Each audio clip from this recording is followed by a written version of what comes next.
Et avec cette question, les services de l'État sont-ils incompétents lors des épisodes neigeux? Ça sonne déjà au 0826 300 300 avec Karen qui est avec nous, qui nous appelle des Bouches-du-Rhône. Bonsoir Karen. Bonsoir à tous les deux. Bonsoir. Bienvenue sur Sud Radio. Est-ce que vous avez envie de répondre oui, les services de l'État sont incompétents dans ces moments-là? Moi j'ai envie de dire que c'est un non-sujet. Ah. J'ai plus de 50 ans. La France qui est enneigée, c'est pas une nouveauté. Il y en a de moins en moins. D'ailleurs, c'est peut-être aussi ça le problème.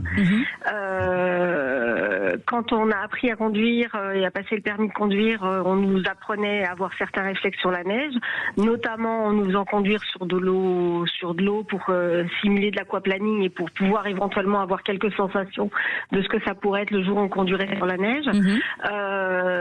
On paralysait pas la France parce qu'il y avait de la neige.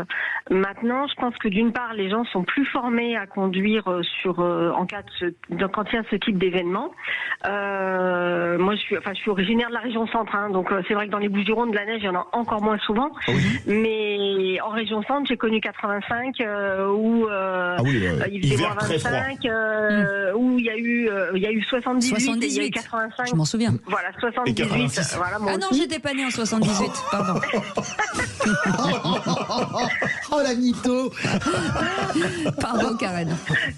Non, je vous en prie. Mais voilà, j'ai connu du moins 25, j'ai connu 2 mètres de neige entre le vendredi soir et le samedi matin. On n'est pas allé à l'école pendant une semaine et puis voilà. Je pense que si effectivement, alors là peut-être que ça a été sous-estimé, les météorologues ont quand même des ordinateurs ultra puissants pour pouvoir faire des calculs et des suppositions de climat. Peut-être que ça a été sous-estimé. Néanmoins, aujourd'hui, on a énormément de moyens pour télétravailler. On a énormément de moyens pour informer les gens. Peut-être qu'il aurait fallu demander aux gens de rester chez eux au maximum, effectivement de pas envoyer les enfants à l'école, et puis ils perdaient une journée ou deux de classe et basta quoi. Enfin, je pense qu'il y a des choses en France en ce moment qui sont beaucoup plus importantes que la météo, et en plus ça aurait permis de gagner. D'éviter de dépenser de l'argent, parce que je pense que les assureurs vont de nouveau pas être contents et vont trouver moyen de nous augmenter nos primes d'assurance avec tous les accidents qu'il y a eu. Absolument. Donc voilà, si on avait laissé les gens chez eux, on avait priorisé, on avait imposé aux entreprises qu'elles priorisent le travail quand c'est possible, je pense qu'on aurait limité un peu la casse. On va faire réagir par exemple Françoise ou Sébastien. Je suis absolument d'accord avec ce que vient de dire notre amie. Karen. Oui, Karen, je suis d'accord avec ce que vous dites. Karen, moi je viens d'un pays de montagne, c'est-à-dire Argelès, Gazos, Gavarnie, etc. J'ai connu des moments où on allait à l'école à ski, j'ai connu des congères de 2 mètres, maintenant c'est tout à fait terminé. J'en ai un peu marre à chaque fois de ces cris d'orfraie sur l'état ci, machin truc, bidule là.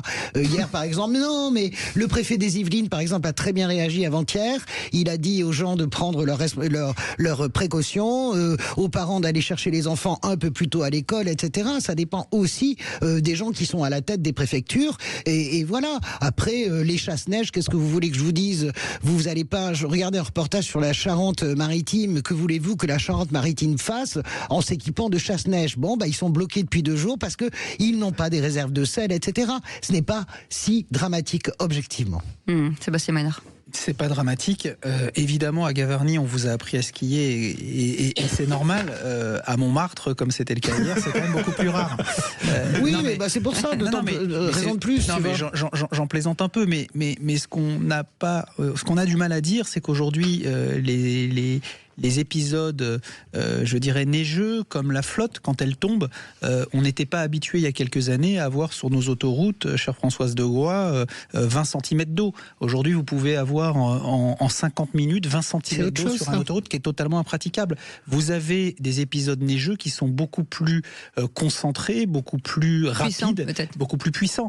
Alors, c'est vrai que, évidemment, la puissance publique ne peut pas tout. On n'est pas dans un pays, entre guillemets, nordique. On n'est pas au Canada, on n'est pas en Alaska, mais au Groenland.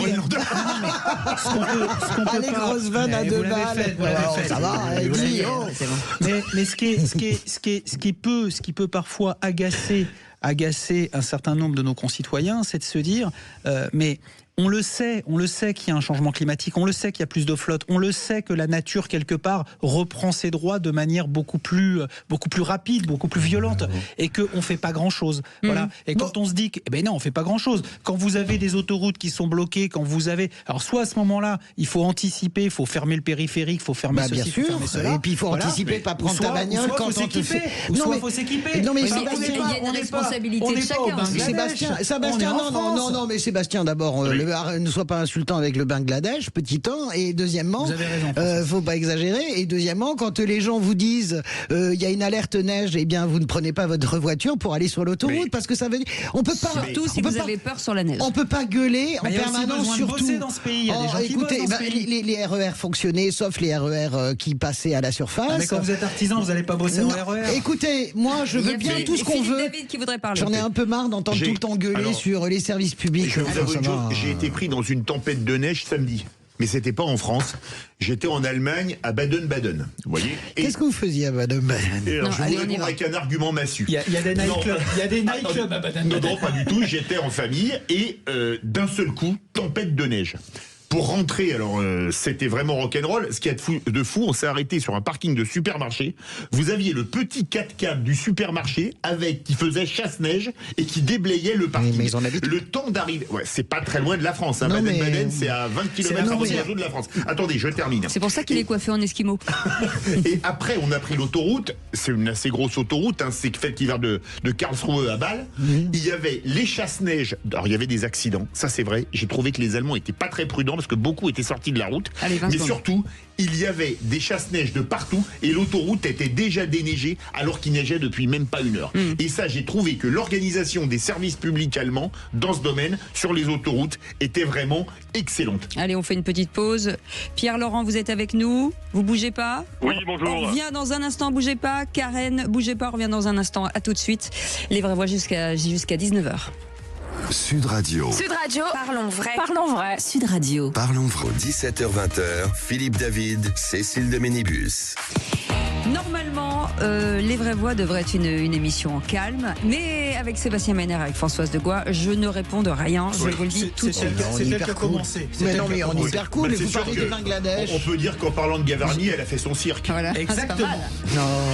Jusqu'ici, tout va bien. Jusqu'ici, tout va bien. Et on revenait bien entendu sur cet épisode neigeux d'hier. Et bien entendu, on a une pensée pour les 5 personnes qui sont décédées dans des accidents de la circulation. Et on pense bien entendu à leurs proches.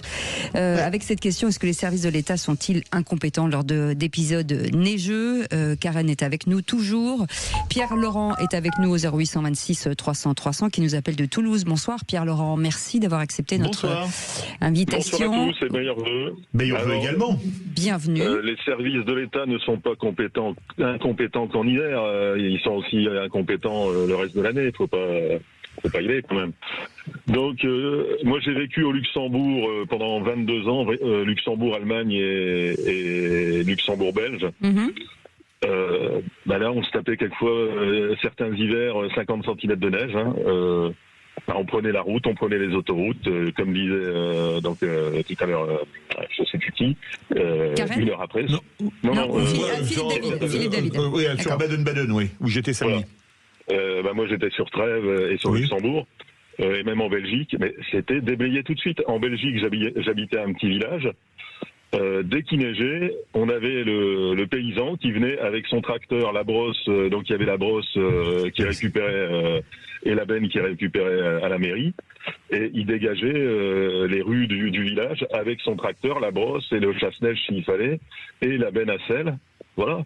Et en plus, il était payé. Donc, c'était un paysan qui était en plus payé pour faire ça. Ouais. Donc, ce qui est beaucoup plus rare en Ile-de-France. Et en l'occurrence, il y avait énormément de neige en Ile-de-France. Mais ils sont occupés à autre chose avec les paysans en ce moment. Oui, ça, je vous le confirme. Moi, je ne sais pas quelle expérience on a. D'abord, le réseau routier en Belgique, je le connais très bien. J'ai longtemps passé du temps entre Paris et Bruxelles. Donc, moi, je veux bien que ce soit idyllique partout, sauf en France. Le Luxembourg a l'habitude des épisodes de neige. Moi, dans ma région, en tout cas la mienne, vous êtes de Toulouse, je suis de Lourdes, de Tarbes, etc., et de Pau, et c'est absolument déblayé vraiment dans les 20 minutes. Moi, je ne comprends pas. Toulouse, non. Mais je ne parle pas de Toulouse, j'en sais rien, je parle de ce que je connais. Je vous dis juste que quand même, ça m'interroge en permanence toujours dans ces moments d'épisodes neigeux, on explique que les services publics sont nuls. Excusez-moi, quand il y a les inondations, quand il y a des incendies, les services publics, je pense aux mecs qui vont remettre l'électricité partout. Aux pompiers, oui. Mais on est tous très heureux. Enfin, je comprends pas cette manie que nous avons en permanence d'expliquer. Non, mais même là, je vous parle de mon expérience, par exemple, de la neige. Mon expérience de la neige dans les endroits où il est classiquement habituel qu'il neige, c'est-à-dire en l'occurrence le Sud-Ouest et les Alpes. J'ai vécu des années à Grenoble, j'étais journaliste à Grenoble. Je n'entends jamais ce dont vous parlez de scénarios apocalyptiques. Quand vous vivez à Grenoble et qu'il neige, dans les 20 minutes, vous pouvez même directement prendre votre bagnole pour montrer dans le massif de la Chartreuse. C'était pas le cas en Ile-de-France hier. Hein. Non, mais là, je regrette, mais j'avais le secteur du Sud-Ouest, donc tout le sud du Sud-Ouest. J'allais de Bayonne à Toulouse, donc et j'allais de Bayonne-Toulouse en hiver.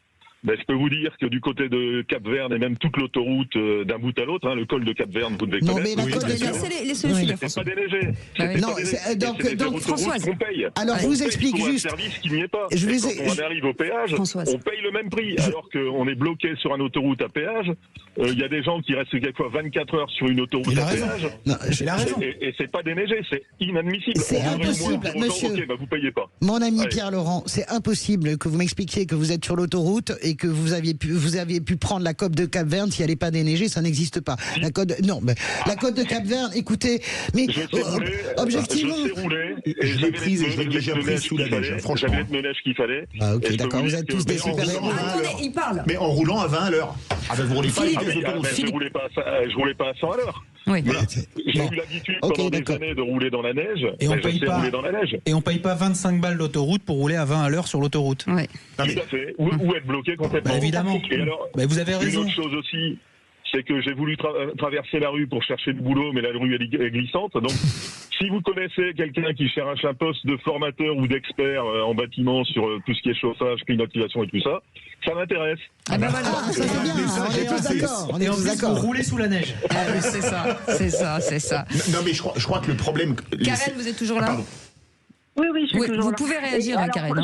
Je confirme, moi, je suis revenue des Vosges l'année dernière au moment de Noël, l'année dernière. On a pris l'autoroute et il y avait de la neige sur l'autoroute et c'était pas déneigé. Je pense, et pourtant les Vosges c'est pas un endroit où il neige une fois tous les 20 ans. Donc je pense qu'à la fois il y a des endroits où ils ont les moyens de pouvoir le faire, ils ont les compétences, ils ont le matériel et ça n'est pas forcément fait. Il y a d'autres endroits, on va dire, vous parliez de la Charente, il y a plein d'endroits où effectivement c'est pas faisable parce qu'ils n'ont pas le matériel. Alors Karen, je vais aller un peu dans votre sens. C'est vrai que moi qui vais régulièrement en Normandie, l'année dernière il y avait beaucoup de neige.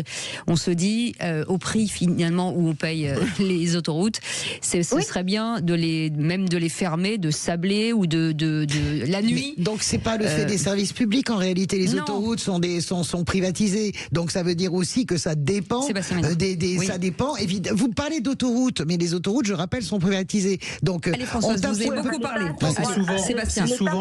C'est souvent aussi les services de l'État qui interviennent même sur l'autoroute, même là où c'est privé, il faut quand même le savoir. Mais encore une fois, les services de l'État sont pas nécessairement d'ailleurs faillitaires.